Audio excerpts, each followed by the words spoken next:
Let me start with the breaking confusion of the day. I can't quite call it breaking news, and that is Senator Mitt Romney believes that that bipartisan group of senators has a deal on infrastructure, on a spending number, and on pay-fors. Senator John Tester, who's part of that group, who has a little more Senate experience, says he doesn't think there's a deal. What do you know about the negotiations of that group? Do they have a deal? Has anyone in that group brought a deal to you? They've talked to me, but I just don't see it, Lawrence. And let me tell you why. First of all, the proposition that the country's biggest corporations, who got an enormous tax cut from Donald Trump in 2017, wouldn't pay a single penny to use the roads and bridges and ports they depend on, that is just a non-starter. And second, to take a complete pass on climate change, in other words, include nothing on climate change, is a complete non-starter. And because of your history with the Finance Committee, I thought you'd be interested in knowing that for the first time in 100 years, the Finance Committee has passed comprehensive clean energy legislation. What we did is we took the 44 breaks in the tax code for energy and we threw them in the trash. And then we now would have one for clean energy, one for clean transportation, one for energy efficiency. That's the future. This bipartisan idea doesn't have anything on climate. I think it's a non-starter.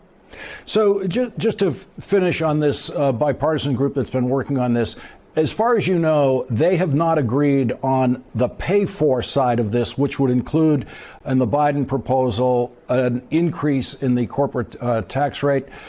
None of that has been agreed to in a way that's acceptable to you, Chairman of the Finance Committee, who would have to move all of the pay-fors, or most of the pay-fors certainly, in this bill.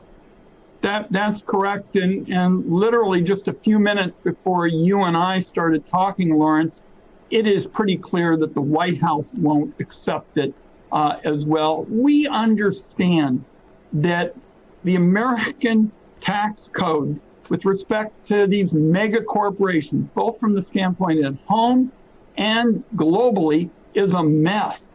And what we got to do is we got to stop these tax havens where companies have been stashing profits. Janet Yellen's global minimum tax is very useful. And then finally, we've got to end these digital taxes. The digital dagger right at the heart of some of our high-skill, high-wage companies. Yeah, let's just stay with that for a second. I want to clarify that for the audience. You're talking about digital taxes that are imposed in Europe and elsewhere around the world on American companies. You'd like to see, instead of that, this newly agreed to, led by Janet Yellen, Treasury Secretary, a global minimum corporate tax rate, beginning with the G7, of 15%. That's right. And it's a global minimum. Then there are tough provisions to end these tax havens where the mega corporations, as I say, have been stashing profits, and they commit to ending these digital taxes. This would be like, if an American company has been focused on cloud storage or something like that. And these companies in the United States are our high-skill, high-wage employers. We cannot allow the Europeans, for example, to impose discriminatory taxes on us. This agreement is designed to ban that. There's some questions about timing, and I'm working with the Biden administration on that. So in terms of corporate taxes here in the United States, it sounds like what you're telling us tonight is that it is unlikely, to put it mildly, that there will be a bipartisan infrastructure bill that's agreed to in the Senate. That sounds like you will be moving, or may soon be moving, to a reconciliation process to get this done. That's correct. I mean, look, I always try to be bipartisan. Sometimes I get flack for being too bipartisan, but I think we have given an enormous amount of time to this bipartisan effort. Remember, the president spent weeks with Senator Capito. Now we have this new effort. I mean, the fact is, you try to be bipartisan, but the American people have real needs. We've got physical infrastructure we've got to address. We've got to address child care and essentially human infrastructure needs, and we've got to get on with it. And so will the reconciliation bill have infrastructure in it, or will it just have the pay-fors that you will do, the tax pay-fors in the Finance Committee? The focus, of course, in a reconciliation bill is on spending. I mean, that's really how you get through the tortuous path of the Senate rules. But we are going to make it very clear, and the president has said this to his credit, that we are going to try to have significant tax reforms. You saw that ProPublica article yesterday. I mean, the fact is that billionaires have figured out, and by the way, the outrage is what's legal.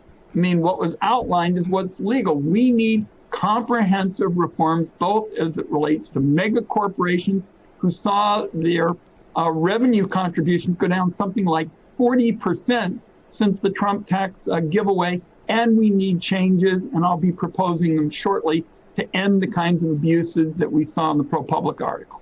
Senator, you're the chairman of a committee that has been trying for 100 years to find the right way to tax mega wealth in this country. Trying to push the personal income tax rate up to 39%, which is part of the Biden proposal. It's been there before.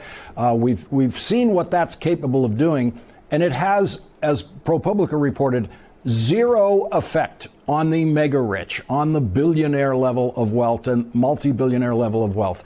Your newest Democratic member of your committee, Elizabeth Warren, has said the way to do it, the way to get at this, is a wealth tax.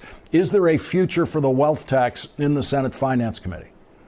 Let me tell you what there's a future for. And that is that what we saw with the past efforts, you saw this in 1986, the ideas of a minimum tax, it was always focused on income.